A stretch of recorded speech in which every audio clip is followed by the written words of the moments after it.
The more you know who you are and what you want, the less you let things upset you. Oh, facts.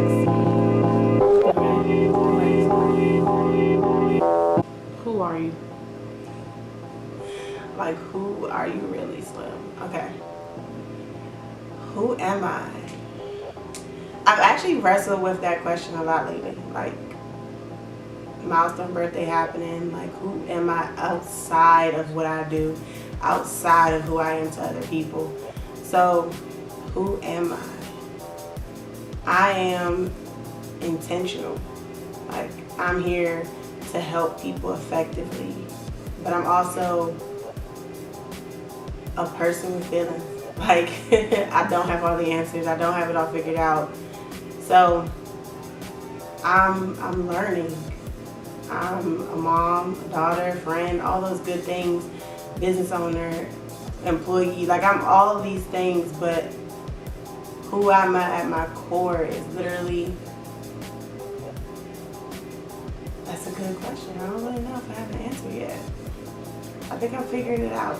I feel like we are on this journey called life, and that may be one of the things that we grow into, or is constantly evolving and changing and developing. So it may not be a linear answer. It may be multidimensional.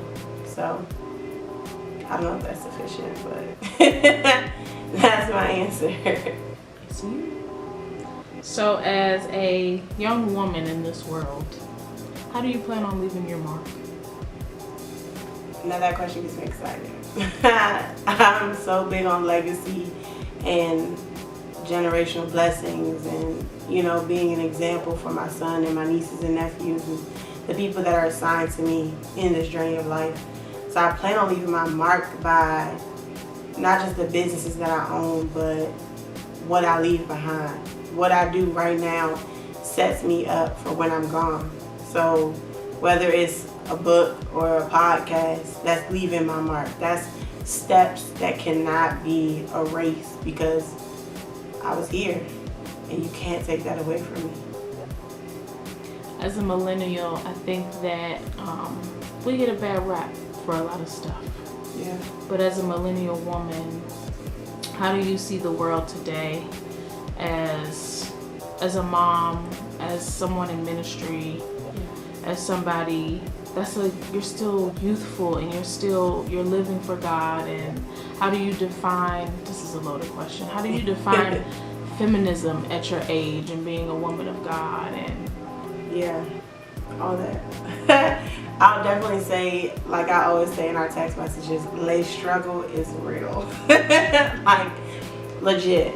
I feel like on one end of the spectrum we have the world telling us this is what a woman is, and then we have the word telling us this is what a woman is, and then we have our own ideals in the middle of it saying this is who I feel like I should be, or who I feel like I'm becoming. So being a young millennial, being intentional, walking in purpose, it's difficult sometimes to figure out which side of the fence you're walking on in any given day. It could be any type of subject, but it'll always be that thing in your mind, like, am I doing the right thing? And my thought is always, am I doing something that's going to lead people to Christ or pull them away? And then the flip side of that is, it's not necessarily our responsibility to have the weight of the world on our shoulders. Like, that's not our job. Our job is to be a reflection, is to, be kingdom citizens in the earth. So after we take off our capes and take off the responsibility that doesn't even belong to us, then we're able to walk intentionally and walk in purpose. So for me, it's about being who God created me to be, and not imposing my convictions on anybody, or not allowing anybody else to impose their convictions on me. Because sin is sin, but a conviction is something different. I may be convicted for watching too much TV, and you could be convicted for Slurpees. Like, we ain't going to hell for it, but if God told you, hey, chill on that, then you should honor that. So you have to know your convictions. You have to know your triggers. You have to know the things that are in your way, hindering you from being who God created and called you to be, and operate from that place and space. And the caveat is, everybody's not going to accept it. Everybody's not going to agree. Everybody's not going to understand. But you have to release the expectation of being understood and just be who you are. So, have you had any double standards that have hindered your progress or success in life, or have you seen your male counterparts get ahead faster than you? Yeah, definitely. I think we've all experienced it, even if we don't pay attention to it. Like, even if we don't really notice it, subconsciously we like know something's not right. But I'm pretty vocal about a lot of things. So in workplace situations, like people know who not to mess with, but they're gonna try you regardless. And I remember earlier on, like when I first started working and stuff, the guys, they would get like better treatment. Like they get like more freedom over the schedule, or they'd be asked certain things first, and it would be kind of like, well, she's a girl and she's young, so she can't handle X, Y, and Z. And it's like, well, you never know until you ask. So don't count me out because you can't do it. Don't count me out because your mom couldn't do it. You don't know what I'm capable of, so don't count me out. So your voice is an important part of who you are. What is your favorite part of your voice? Like using your voice, or like, do you understand what I'm saying? Yeah. My favorite part, well, it's kind of like a difficult situation because the enemy will try to muzzle me real fast, or have me second guessing or questioning or depressed or doubting or whatever the case is. But I know my voice is powerful because when I say something, either verbally or if I write it, lives are changed. And again, that weight comes again where it's like, yo, people are waiting on you. Like, God's put something in you that you have to birth out. And it's not about how you feel. It's about what He's called you to do. Like you said, yes. And it wasn't just a one-dimensional yes. Like, you never know what's on the other side of it. So my favorite part is seeing lives changed. It's getting the text messages like, yo, your book changed my life, or seeing a post where it's like, I can't believe you just posted this. Like, I was just praying this very thing, or, you know, like my daughter needed to hear this, or whatever it is. Just hearing that confirms that I'm not missing the mark. So my voice, my favorite part is hearing and seeing the tangible evidence that I'm doing what I'm called to do. So what advice would you give your younger self and a young lady that is out there who has a similar story to yours? My younger self, I would say don't compromise. I would definitely say don't compromise. Don't shrink. Don't question. Just own your truth. Own who you are. Own the things that are uncomfortable. That's what I would tell my younger self. Just own it. Because the people that can't handle you, they'll remove themselves.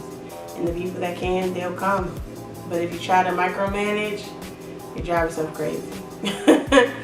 I would tell somebody, like a younger girl in my situation, or similar things, whether it be abandonment issues, depression, anxiety, rape, abortion, whatever the case is, like, those things don't disqualify you. If anything, they help you to become a better version of yourself. They don't hinder you from being used by God. They don't hinder you from being loved effectively or in a healthy manner. If anything, they are fuel to keep you moving forward in this journey of life. So no matter what you're facing, or no matter what people are trying to say to make you feel lower or less than, your value is irreplaceable. Can't nobody diminish that. So you have to own it. You have to walk with it. Some things you have to forgive yourself for. Some things you have to forgive people that will never admit that they even played a part in hurting you. But even in that, like, we have so much power in learning to forgive ourselves and forgiving others. It frees us up to actually thrive. So where you are now, what would you say to encourage yourself to keep going? Wow. Right now, today, like, I found myself getting a little overwhelmed because, you know, you pray, you fast, and you ask God, like, yo, do this, or I need to see this, or you're trusting me with this, and you're showing me this. And then when it happens, it's like, yo, can I really do this? Like, I need this, and this, and this. And to encourage myself, I would just say, be still. Don't allow outside things to overwhelm you or to push you into another emotional space. Just stand firm. You're built for this. You're prepared for this. You're equipped for this. So don't doubt it. Don't question it. Don't overthink it. Walk in purpose. Last question. Alrighty, this was so fun. Who are you? I'm Ashley. I am a whole lot of things, but I definitely know that I'm created and called to help people be who God has created and called them to be unapologetically. So I am the virtuous visionary. I'm the person that's going to get beside you and help you be great. I'm going to be the one to remind you that you're created and called for more than where you are. And I'm also remind myself, like, girl, there's so much more.